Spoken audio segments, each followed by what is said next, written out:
আসসালামু আলাইকুম, সবাই কেমন আছেন? এই তো নতুন আরেকটি ভিডিও নিয়ে চলে আসলাম। এই তো সকালের নাস্তা চুলাই দিয়ে আসলাম, আর এইদিকে দুই মেয়েকে দিলাম। কার্টুন দেখতেছে তারা, নয়তো আমাকে অন্য জ্বালাতে হবে, তার জন্য তাদেরকে কার্টুনটা দিয়ে দিলাম। আর এই তো এখন নাস্তাটা নিয়ে আসবো। এই তো নাস্তা শেষ করে চলে আসলাম রান্না করার জন্য। এই তো আজকে কী মাছ যে বল, বোয়াল না কি যে মাছ, আমি বিষয়টা মাছ চিনি না, বলতে পারছি না এটা কী মাছ। এই তো মাছ বোনা করতেছি, আর হচ্ছে লাউ দিয়েও রান্না করব।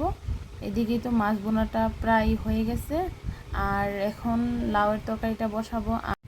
বসিয়ে চলে যাব দুই মেয়েকে গোসল করানোর জন্য। প্রত্যেক দিনের নিয়ম আমার, রান্না বসে তাদেরকে গোসল করাই, ঘর গোছানো।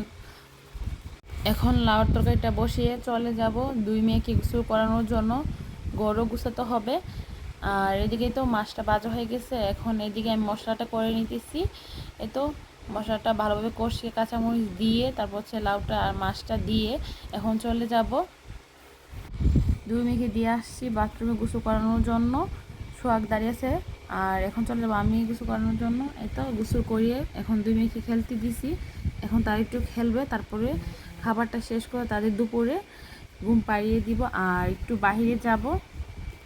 এই তো এখানে তারা একটা খেলনা ভেঙে গেছে, আমাকে দেখাইতেছে, আম্মু মেহেদিমা তো ভেঙে ফেলছে।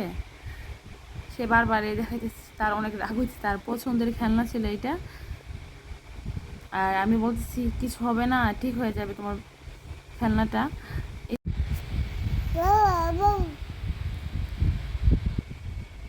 এই তো বিকেল হয়ে গেছে, একটু তরমুজ কাটলাম, প্রচুর গরম, আর গরমে তরমুজ খেতে অনেক মজা লাগে, ঠান্ডা ঠান্ডা।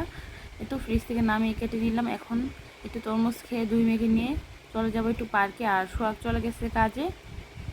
সবাই ভালো থাকবেন, আমাদের জন্য দোয়া করবেন। আর এই ভিডিওটা দেখলে বুঝতে পারবেন তারা দুই বোন যে কী যে দুষ্ট, মাশাল্লাহ।